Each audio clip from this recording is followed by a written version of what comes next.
morning. So I've lived here a good number of years, and then I realized I've never been up this path. So I just decided to follow the road, and I ended up, that's right, here. Honestly, it's pretty spectacular. I'll have to return here with the camera at a later date, but today we're shooting an iPhone video, and I thought I'd show you guys how I do it.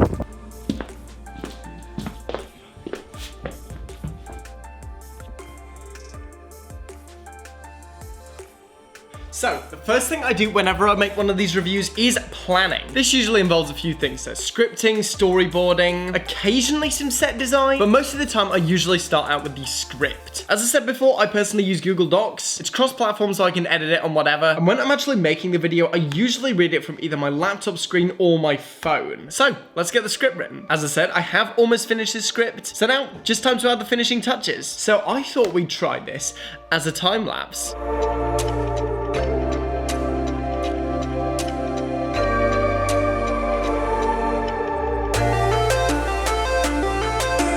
Alright, so, script is complete. I'm not going to talk too much about the scripts because, let's be honest, scripting is very boring. But I do use full scripts, especially for videos like this. Very occasionally, I'll do bullet point videos. Never full reviews though. Full reviews are always full scripts. Otherwise, I either just ramble or I totally forget a really important thing, and neither of those are good. So with these reviews, definitely prefer going with the full scripts. And as for the rest of the planning I'm gonna do with this video, I don't really need to plan that much. For the original iPhone 8 video and the original iPhone 7 video, I storyboarded both of them. That takes ages, but a common alternative when I know what shots I want is for me to storyboard within Premiere, and we're gonna be talking more about that later. However, now we're gonna move on to one of my favorite bits of making videos, actually shooting it. Alright, so we got a package. So this morning, a package arrived. Nice, good to know. Good to know the hair is looking good this morning. Also, if my face just randomly starts bleeding, it's been going for the last 20 minutes. I've tried to stop it. So I've been on the look for a new microphone for a pretty long time now, but eventually I ended up going with an old industry standard. So I ended up picking up the Shure SM7B. This has been used for tons of stuff over the years. So finally decided to get one. Here is the thicker pop filter, and here is the microphone. That's got some weight to it. What else is in here? Got the Shure back plate. Smells like trainers. Nice. Alright, so for the foreseeable future, I'm going to be using this microphone. Yeah, I'll definitely be using this for my next video. In fact, I'm going to go test this thing right now. So it's at this point in the review process where I'd actually start shooting the review. Now, the first thing I always do is my talking head section. This is where I'm talking to the camera. It's where my voiceover comes from. And so to do that, the first thing we got to do, put the yellow jumper on. Now, I know I've joked about this before, but there's a genuine reason why I have several yellow jumpers to make these videos. Red, white, and black all tint human skin. However, colors like yellow and teal won't make your skin look weird on camera, and I'm pretty sure that's true for almost all camera brands. The next thing I do is set up my lighting. So recently I've been using this window as a backdrop, which first and foremost means I don't have to use a backlight, but it also means for my key light, I have to use a more intense light. As always, I'm still using the Godox SL60W, and I personally like to use this with a massive octabox. Generally, the larger your diffuser, the softer your light will be. If I want to go for a dramatic light, I usually add a grid. I decided to buy a system where I could get really soft light, then make it more harsh if I wanted it to be.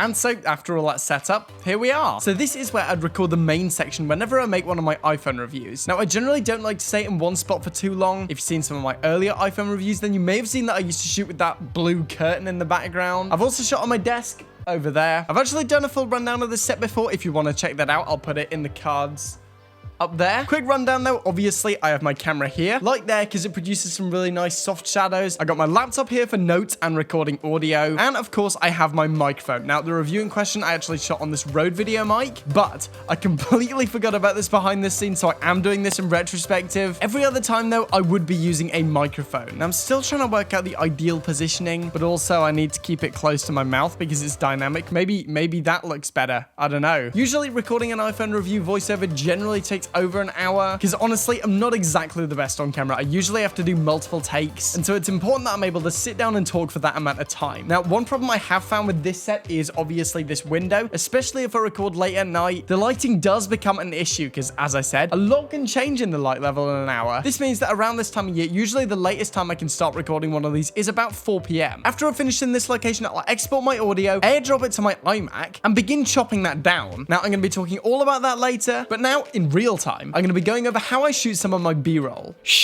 Okay, so now we are finally shooting. Got both phones set up on the table. Got the Pixar light here just for some ambient light. Top plan to add a little bit of greenery, and most of the shots are going to be taken on this Panasonic 25mm. So in this video, we're not really going to be talking gear that much. In my tech reviews, I usually like to create little scenes like this desk one, for example. I'm also probably going to do it at my desk. The shots on my desk are going to be the phone face down, and the ones over there are going to be face up. All right, let's shoot.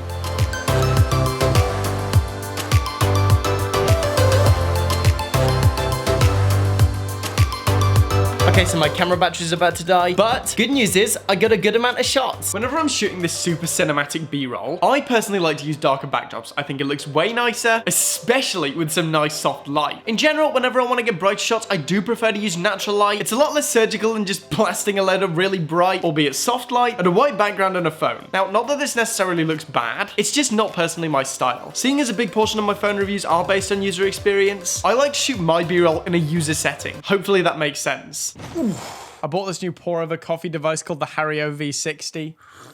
So good. All right, so now we're going to be talking about the editing, one of my personal favorite parts of the process. Most of it's done at this desk, however, some vlogs are edited on that laptop I have recording my audio over there. So yeah, let's get into it. So the first thing I do whenever I start an edit is to import my footage. Now, this usually involves copying the video files from each camera into their respective folders that I've created. After these are finished copying, I drag these into Adobe Premiere Pro, which is my current editor of choice. I personally really like it. I think it's great for that YouTube workflow. And as long as the turnaround isn't like 2 hours, then it should be absolutely fine. After this, I organize my clips. I usually shoot in a very linear way with scenes, as we saw earlier. However, sometimes I do have to go back and get shots. So here is where I put them into order. I also like to make good use of the in and out tools, trimming off waste footage such as extra pan and tilts that weren't quite smooth enough. So when it comes to editing the B-roll, my job is going to be a lot easier. It's also usually at this point in the edit where I conform my 60 FPS footage to 25 FPS, which is what I shoot in now most of the time. And after this, I'm ready to edit. To create my sequence, I drag one of the main clips into the timeline, so this will be a clip with the resolution and the frame rate that I want. Then I click on the sequence settings because I do need to customize this. I change the aspect ratio to 2:1, which is the aspect ratio I use. I generally find that it looks better on smartphones, and seeing as that's what most people watch YouTube on, this is a really good way to make your videos stand out. I also changed the preview file format to QuickTime and the codec to ProRes 422, as well as enabling max render quality. This means that if I render my footage or my effects, it'll be in a high resolution and play well on my computer. I can also, if I want to do a really fast export, use the previews, which is actually a similar workflow to Final Cut Pro 10. I have had some issues with this in the past though. Granted, this was due to human error, but still, I generally don't use it. Hardware encoding is generally fast enough for me, and we'll be talking more about exporting later. For now though, we have editing. I usually start by cutting my talking head section, and the first thing I always do is I sync my audio and my video with the synchronize audio tool. I open the tool, set the sync point to audio, and like that, my audio and my video are perfectly synchronized. After this, I ripple trim my way through like I would editing with Final Cut. In fact, I actually have very similar key bindings. This process usually takes a minimum of 2 hours. However, in this case, I think it took about 3.5 hours. Once the rough cut's done, I add all my audio crossfades, which I've actually adjusted to be the perfect length for me, and this just gets rid of those pops on the cuts. Moving on, once all that's done, I start to chop up my B-roll and begin the final cut. And this process, no joke, can take around 30 hours. I like to make sure that I get a wide range of shots in my review, so not too many of one angle or focal length, and in general, I don't like to have too many movements in one direction. I also like to add my transitions at this stage. However, recently I've tried to use less and less of them, especially the trendy transitions. Realistically, in a few years' time, these will look dated, and I want my video to not be, so I try to stick to the wide, medium, tight focal length rule, get creative in camera with things like slow motion, and then add a personal touch with the color grading, which is what we're going to be talking next. Next, we have one of my favorite processes when editing, color grading. I love to get creative and experimental with this, always have, always will. I generally go for a fairly punchy but also slightly faded look. I think it makes it look nice and dreamy and just adds that overall cinematic value to the video. Now, I mostly use two base LUTs. First one is the LEFTCOAST LUT, the second one is the famous M31 LUT. I like the LEFTCOAST first like because it has a really nice highlight bloom and is designed to work with the GH5. And the M31 is of course that world famous teal and orange LUT, and in general both are great starting points. I usually add them both to my footage first and then I go back and tweak them. This usually involves dialing them back to around 70 to 80%. Then to get that faded look, I add a generous amount of faded film. I personally love how this looks, but I do have to be careful not to overdo it. I also don't personally sharpen in post. Panasonic's internal sharpening actually does look pretty nice, so I just use it in camera. However, when I was shooting Canon, I would never sharpen in camera. I would always sharpen in the computer. I would suggest finding out how well your camera handles in-camera sharpening. If you can handle it well, then you might as well add some in camera. If not, it is best to dial it all the way back and then add it in post. I'll often have 3 color grades per video, one for bright situations, one for dark ones, and one for skin tones. I copy and paste the grades onto their respective clips, adding adjustments where necessary, and that's it. As for fonts, I mostly use Robotic Condensed. It's a nice clean font and one that I've personally been using for a really long time. And finally, we have exporting. Now, obviously, this is a really important part of the process. It's also incredibly easy to screw up. Seriously, mess this part up, your whole video will look like crap. I export my videos in either 3840 by 1920 or 4096 by 2048, and I use a bitrate of 100 megabits per second. That is very important. Too low, you'll just get crazy artifacting. Too high, and you'll see diminishing returns. I found 100 megabits per second is a sweet spot. As for my codecs, since they're going on YouTube, I do use the H.264 with an MP4 wrapper. I think this works well and it causes no compatibility issues. I also use Harbor encoding to speed things up and max render quality to make sure that my video is, well, in the best quality. After this, I hit render and there we go. The video's edited. And after it's exported, that's the video done. Now, this isn't a linear process by any means. I always like to change it up per review. I just think making each one unique is much more fun than making them all look the same. And so I do like to try to do something unique each time. Like last time it was the animations, and before that I think it was the titles. So in total, how long does this take? The one that took the longest was definitely the iPhone 7. Everything from the scripting to the shooting to the editing. I spent so long shooting that video. Now, as I make more of these phone reviews, this process does become more efficient. So from the iPhone 7 review in July, which was actually the first one of these, to the iPhone 7 versus iPhone 8 video I just published, I have been refining this process. But all in all, those are the basics of what goes into one of these iPhone reviews. Alright guys, so thank you for watching. Remember to like the video if you want to see more content like this and smash that subscribe button.